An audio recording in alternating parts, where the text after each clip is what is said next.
हमेशा आप वेदों का अध्ययन करते हैं, पठन पाठन करते हैं। कोई भी ऐसा प्राणी नहीं है इस मानव तन को पा करके जो अपने मुक्ति का उपाय नहीं ढूंढता हो। साध संगत,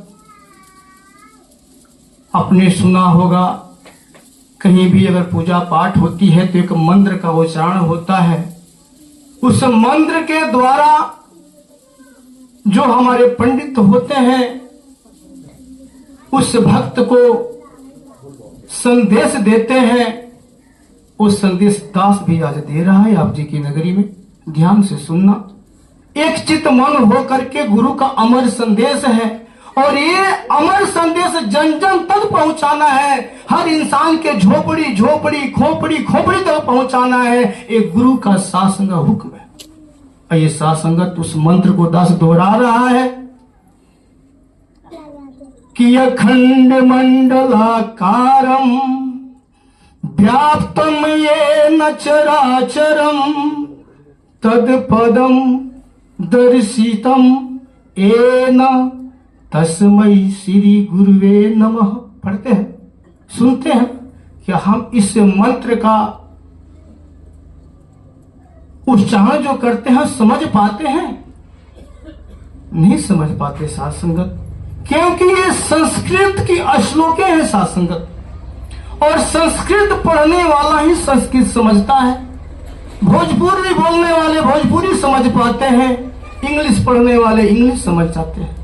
लेकिन साध संगत ये देव भाषा है और देव भाषा हर आदमी नहीं समझ पाता। आज इस ग्राम में निरंकारी मिशन के महात्मा पहुंचे हुए हैं और इस मंत्र को साध संगत तोड़ तोड़ के समझाते हैं। इसका मंत्र का अर्थ होता क्या है? आज कहीं भी कोई हमारे महात्मा मिलते हैं तो हम कहते हैं धन निरंकार जी, अगला भी कहता है धन निरंकार जी। तीसरा व्यक्ति सोचता है कि ये क्या कर रहे हैं, ये कह क्या रहे हैं आपस में कि धन निरंकार जी धन निरंकार जी। धन निरंकार जी होता क्या है? साध संगत, हम उन महात्माओं से पूछें कि महात्मा जी आपने जो शब्द बोला धन निरंकार जी ये क्या है? अभी आप वेदों में पढ़े ना कि अखंड मंडलाकारम व्याप्तम येन चराचरम। जो परमात्मा अखंड है, अगर किसी वेदों में सबसे ज्यादा किसी की बखान की गई है तो परमात्मा की साध संगत। जो परमात्मा निर्गुण है, निराकार है, अखंड है, अछेद है, अभेद है, अकट्य है, अजन्मा है, अगोचर है, अनेक अनेक नामों से जिसकी बखान करते हैं साध संगत, उस परमात्मा को कहा गया अखंड। जो पूरे ब्रह्मांड में रहने वाला है, पूरे मंडल में रहने वाला है, जो इस अखंड का, इस परमात्मा का दीदार करा दे, दर्शन करा दे, ऐसे गुरु के चरणों में नतमस्तक हो जाए। वेद कहता है साध संगत। क्या हमने जाना? इन कानों से रात दिन सुना, सुनते सुनते बुढ़े हो गए, लेकिन साध संगत इसे बात को समझ नहीं पाए। सिर्फ वेदों की उच्चारण सुनते सुनते हम साध संगत थक गए, लेकिन समझ नहीं पाए। कहते हैं संत महात्मा, रात गवाया सोई के। रात, अभी हमारे परम पूजनीय महात्मा राम विलास जी बड़े सुंदर बात बता रहे थे कि मानव और पशु में अंतर नहीं है। पशु वो नहीं, साध संगत, पशु इंसान भी है जो भोजन भी करता है, सोता भी है, बच्चा भी पैदा करता है, हर काम पशु के जैसा करता है। लेकिन मनुष्य तन को हीरा तन कहा गया साध संगत, पशु को हीरा तन नहीं कहा गया। तो कहा गया कि रात गवाया सोई के, दिवस गवाया खाए, हीरा जन्म अनमोल था। अनमोल, जिसका कोई कीमत नहीं लगा सकता। हीरा जन्म अनमोल था, कौड़ी बदला जाए, कौड़ी में बदल रहे हैं, इसको बेच रहे हैं। क्यों? इसका कारण क्या है? इसका कारण एक ही है जी साध संगत, हमने इसका कीमत नहीं समझा। अगर कीमत समझ गया होता साध संगत तो आज कहने का मौका नहीं मिलता। साध संगत, ऐसा सतगुरु आया है इस धरती धरा पे साध संगत कि जिस ब्रह्म को, जिस परमात्मा को, जिस अल्लाह को, जिस खुदा को, जिस परमात्मा को जो अनेक नामों से आप पुकारते हो, दर्शन दीदार करा रहा है। अभी हमारे बहन रेणु जी कितनी सुंदर बातों से बता रही थी कि आओ रब का दर्शन कर लो। कोई ऐसा मिशन नहीं है जो कहता है कि आओ रब का दर्शन कर लो। डंके की चोट पे अगर कोई कहता है तो वो निरंकारी मिशन है साथ संगत। क्यों क्यों कहता है इस बात को कि साथ संगत देखा है, जो देखा है वो झूठ नहीं बोलता। अभी हमारे महात्मा रामविलास इस बात को कह भी रहे थे कि बिन देखे यह मन नहीं माने,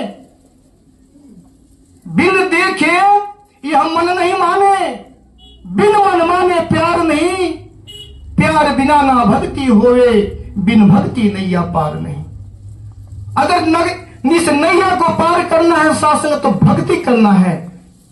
भक्ति का भाव क्या है, भक्ति कैसे करें। अभी हमारे पूज्य महात्मा जी, बड़े अनुभवी महात्मा जी इस बात को कह रहे थे कि हम तो अगरबत्ती से करना चाहते हैं, कह रहे थे ना, धूप बत्ती से करना चाहते हैं। क्या वेदों में यही बात लिखा गया? भक्ति स्वतंत्र सकल सुख खाने, बिन सत्संग न पावे प्राण। सुने हैं रामायण? अगर कोई रामचरितमानस को पढ़ने वाले जानकार व्यक्ति हैं, वो समझते होंगे इस बात को कि तुलसीदास जी ने क्या कहा कि भक्ति स्वतंत्र सकल सुख खाने। जो पूरे सुख की खान है वो भक्ति है। क्या है? भक्ति है। और भक्ति दुनिया करती है, आप भी करते हो, हम भी करते हैं, संसार करती है। लेकिन भक्ति मिलती कहां से है उसको पता नहीं है। इसलिए आंखों की पट्टी खोल रहे हैं गोस्वामी जी कि बिन सत्संग न पावे प्राणी। बिना सत्संग के भक्ति नहीं मिल सकती। यहां तक साथ संगत उन्होंने ये बात नहीं छोड़ी। राम कृष्ण से को बड़े कहते हैं ना कि परमात्मा से कौन बड़ा है। अभी आपको पता लग रहा था कि गुरु गोविंद दोनों खड़े, काके लागू पाए, बलिहारी गुरु आपने जिन गोविंद दियो लखाए। लखाए का मतलब ये नहीं कि खाली कानों तक संदेश दे दिया, ऐसा बात नहीं है। लखाए कहते हैं दिखाने को। जो गुरु ने दिखाया वो सत्य है, वही शाश्वत है, वही सनातन है, वही पुरातन है, वही पूजने योग्य है, जो एक ब्रह्म है। एको ब्रह्म द्वितीयो नास्तिक। एक ब्रह्म के सिवा जितना कुछ भी है, जो हमारे महात्मा बता रहे थे कि 9 प्रकृति 10वां ब्रह्म का भेद खोल रहे थे कि अगर पूजने योग्य है तो एक है, वो निर्गुण निराकार ब्रह्म है, आदि अनादि से है। लेकिन साथ संगत जब जब धरती पे अत्याचार बढ़ा, पाप की ज्यादा बोलबाला हो गया, तब तब परमात्मा को आना पड़ा। रामचरितमानस गवाह है कि जब जब हो ये धर्म के हानि, बाढ़े असुर अधम अभिमानी, तब तब प्रभु मनुज रूप धरे। है ना? भक्त है तो लीला बहु करे। राम आए तो लीला की है ना। समझने वाला समझा, जो नहीं समझा वो नहीं समझा। समझा कौन? माता सबरी, भक्त केवट, ऐसे ऐसे जो संत महात्मा थे, जो उनको समझ करके उनको चरणों की सेवा किया। आज इतिहास उन्हीं की गाथा गा रही है। आपके सामने प्रत्यक्ष प्रमाण है। आज निरंकारी मिशन में आप अपनी आंखों से देख रहे हैं कि एक महात्मा बैठते हैं, बारी बारी से एक एक करके बहने और मेरे महात्मा नमस्कार करते हैं। ऐसा किसी मिशन में नहीं है। आप कहीं जाइएगा ऐसा नहीं है। क्यों? अभी 3 नदियों की धारा यहां बह रही थी, आप सुन रहे थे ना कि त्रिवेणी चल रही है। या त्रिवेणी हमारे ध्रुव महात्मा जी अयोध्या बता रहे थे। क्यों? जहां राम की चर्चा होती है वहीं अयोध्या होता है। जहां 3 नदियों की धारा बहती है वो त्रिवेणी होता है। साथ संगत जहां संत है, गुरु है और ये निर्गुण निराकार परमात्मा है। संत, गुरु और परमात्मा, जहां तीनों धाराएं बहती हो वही त्रिवेणी है। और जो इस त्रिवेणी में एक बार स्नान करता है ना, जुगों जुगों का, जन्मों जन्मों का काई जो है ना, मैं धुल जाता है।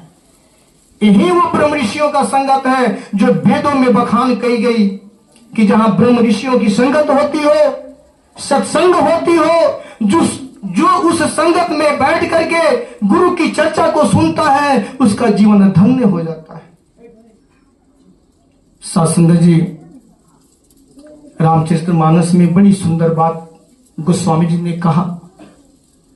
सुनते सुनते कान थक गया सासंगत, लेकिन कभी उस पर ख्याल नहीं गया।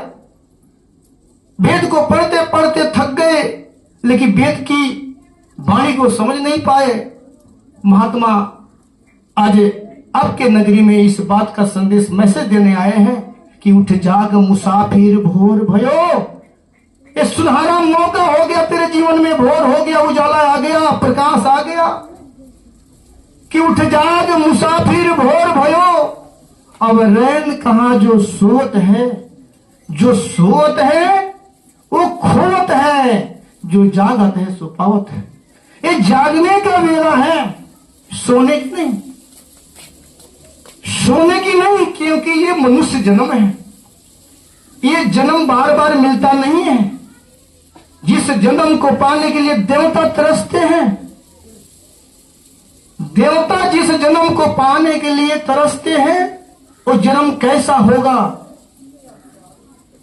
अपने दिल पे हाथ रख के सोचिए कि जिस तन को, जिस जन्म को पाने के लिए देवता तरसते हैं वो हीरा जन्म आपको मिला है। रामचरितमानस इस बात को साबित कर रहा है कि बड़े भाग्य मानुष तन पावा, सुर दुर्लभ सदग्रंथ गावा। सारे ग्रंथ गा रहा है कि ये मनुष्य का जन्म, मनुष्य का तन देवता लोग पाने के लिए तरसते हैं। क्यों? क्योंकि साधन धाम मोक्ष करेगा। ये साधन मिला है जिस साधन के जरिए हम मोक्ष की प्राप्ति कर सकते हैं, मोक्ष के दरवाजे तक पहुंच सकते हैं। लेकिन मोक्षदाता गुरु है सासंगत, मोक्ष दायनी गुरु है। गुरु के बिना कोई मोक्ष नहीं पाता, लेकिन गुरु के संगत में पहुंचाने के लिए साथ संगत तक पहुंचाने के लिए साधन है सासंगत। कि साधन धाम मोक्ष करी द्वारा पाई न जेहि परलोक सवारा। जो इसको पा करके समझ नहीं पाया, अपना लोक सुखी परलोक नहीं सुहेला कर पाया, सासंगत ये इस बात को रामायण साबित कर रहा है। दास कहीं और जगह से नहीं कह रहा है इस बात, आपके ग्रंथों की बात है सासंगत। और इस मिशन, निरंकारी मिशन के कोई भी महात्मा वेद ग्रंथ से ही बोलते हैं, कोई अन्य जगह से नहीं बोलते हैं सासंगत। लेकिन ये आंखों की पट्टी जो मोतियाबिंद लगी है ना, इसको साफ करते हैं। जिसको कहा गया रामचरितमानस के अंदर, जिस परमात्मा को तुम ढूंढ रहे हो, अभी कावा और काशी की बात हो रही थी कि मुंह को कहां ढूंढे बंदे, मैं तो तेरे पास में। दूर तो नहीं बताया कोई भेद, वो तो पास ही बताया कि मुंह को कहां ढूंढत बंदे, मैं तो तेरे पास में। खोजी हुए तो मिल जाऊं पल भर की तलाश में। पास है लेकिन खोजी नहीं कर रहे हैं। और तुलसीदास ने क्या कहा कि नीरे है सूझत नाही धृक धृक ऐसी जिंद, और तुलसी इस संसार को भयो मोतियाबिंद। मोतियाबिंद एक ऐसी बीमारी होती है जिनकी आंखों में चढ़ जाती है, सामने की वस्तु दिखती नहीं है सासंगत। सामने की प्रत्यक्ष वस्तु दिखती नहीं है, उसको देखने के लिए सासंगत आंख चाहिए। और ये आंख कैसा चाहिए? जो बिल्कुल स्वच्छ हो, किसी भी प्रकार की बीमारी नहीं हो, तब वो प्रत्यक्ष सामने की वस्तु दिखता है सासंगत। जिसको कहा गया कि जो प्रत्यक्ष परमात्मा है इसको दिखा दे, वो सदगुरु होता है सासंगत। गुरु तो संसार में अनेक है, बहुत सारे गुरुओं की बखान होती है। सब गुरु यही बात कहते हैं कि आओ आओ मेरे चरणों में आ जाओ, मैं तुझे ब्रह्म ज्ञान दूंगा, ब्रह्म ज्ञान दूंगा। लेकिन सासंगत ब्रह्म जिस दिन मिल जाता है सासंगत, भ्रम मिट जाते हैं। ब्रह्म की प्राप्ति, भ्रम की समाप्ति। जब भ्रम मिट जाता है तो फिर अगर ब्रह्म की प्राप्ति हो गई तो फिर उसको टटोलने के लिए भ्रम में क्यों फंसते हैं? फंस जाते हैं ना कि वही बहेलिया आएगा, दाना डालेगा, जाल बिछाएगा, लोभ से फंसना नहीं, फिर फंस जाते हैं। क्यों? कि उसको ब्रह्म नहीं मिला। ब्रह्म अगर मिल गया होता तो सास में भ्रम के शिकार नहीं होते, लेकिन ब्रह्म मिलेगा कैसे? जो घर में घर को दिखलावे, कंठी माला की बात नहीं है यहाँ, ये कह रहे हैं कि जो घर में घर को दिखला दे वही सतगुरु पूरा है। जो इस रूह का पति मिला दे वही सतगुरु पूरा है। जो जीवन को शांत बना दे, क्योंकि शांताकरण परमात्मा है ना, उससे जब मिला दे तो जीवन शांत हो जाता है, बेचैनी नहीं रहती है। जो जीवन को शांत बना दे वही सतगुरु पूरा है। लेकिन इसकी निशानी क्या है? कौन बनाएगा? गुरु तो सारे बैठे हैं, कौन बनाएगा? इसकी निशानी क्या है? अभी जो अखंड मंडला की बात सुन रहे थे ना, जो इस परमात्मा का दीदार करा दे, तो यहां कहते हैं कि पूरे गुरु की यही निशानी, पार ब्रह्म निकट कर जानी। जो निकट परमात्मा को जना दे, कहीं दूर नहीं, कंदराओं में नहीं, जंगलों में नहीं, जो जहां आप बैठे हैं वहीं पे परमात्मा को प्रकट करके दिखा दे, वही सदगुरु पूरा है। क्या ऐसा जीवन में आपको गुरु मिला? अगर मिला है तो मुबारक है, अगर नहीं मिला है तो एक बार इस मिशन में आकर के इस परमात्मा को आप जान सकते हैं, देख सकते हैं, पहचान सकते हैं। लेकिन जब आएंगे तब ना, जन्मों जन्मों की रोग है, जन्मों जन्मों की भटकन है, जो बार बार जन्म और मृत्यु के बंधन से बंध रहे हैं, ये आवागमन का चक्कर जो खा रहे हैं, इससे बचने का तरीका यही है साथ संगत, ये हीरा जन्म। और हीरा जन्म में परमात्मा जानना बहुत जरूरी है। अगर इस जन्म में परमात्मा को आपने नहीं जाना तो कोई ऐसा जन्म नहीं है। जो 84 लाख योनियों का वर्णन होता है, सारे वेद इसका गवाह है कि 84 लाख योनियों में भ्रमण करने के बाद एक बार मनुष्य जन्म मिलता है। क्यों? खुद को जानने के लिए, किसी और को जानने की जरूरत नहीं है और कहीं जानने की जरूरत नहीं है। खुद को जानिए, खुद को जानिए, खुदा को जानिए, इसको जानिए, ईश्वर को जानिए। जो खुद को नहीं जाना, इसको नहीं जाना, वो और क्या जानेगा? तुम कौन हो? कहां से आए हो? जाना कहां है? जाना तो सबको है, क्योंकि ये संसार मुसाफिर खाना है। आज हम आए, चले जाएंगे, कल मेरा बच्चा जाएगा, उसके बच्चा जाएगा, जाते जाते। क्यों? कि मुसाफिर खाना में कोई ठहरता नहीं है। ये मुसाफिर खाना है, आना और जाना है, आना और जाना है। तो फिर जाना कहां है? इसकी पता नहीं करोगे? कब करोगे? समय निकल जाएगा तब। बचपना खेल में गवाया, जवानी नींद भर सोया, बुढ़ापा देख के रोया। समय निकलता जा रहा है तेरा, 40 वर्ष, 50 वर्ष, 80 वर्ष के हो गए, अभी खुद को पता नहीं है। खुद को पता नहीं है, खुद को पता नहीं है तो किसको तूने पता किया इतने उम्र में? नहीं साथ संगत, खुद को जानो, खुद को जानो। जो हर जगह रमा हुआ है, इस राम की आप दिन रात सुमरन करते हो, हरे राम हरे कृष्ण करते हो ना, क्या राम को जाना है आपने? जो राम के बारे में वर्णन करता है वेद कि हरि व्यापक सर बद्र समाना, अब प्रेम से परकट होई मैं जाना। कैसे जाना इसको? अगरबत्ती दिखा के मिला आपको? नहीं मिलेगा साथ संगत, नहीं मिलेगा। क्योंकि हमारे संपूर्ण अवतार वाणी में बाबा जी लिखते हैं कि जिस ज्योति का अंश तू मानो, उस ज्योति को पहले जान। दिया है जिसने सब कुछ तुझको, उसको पहले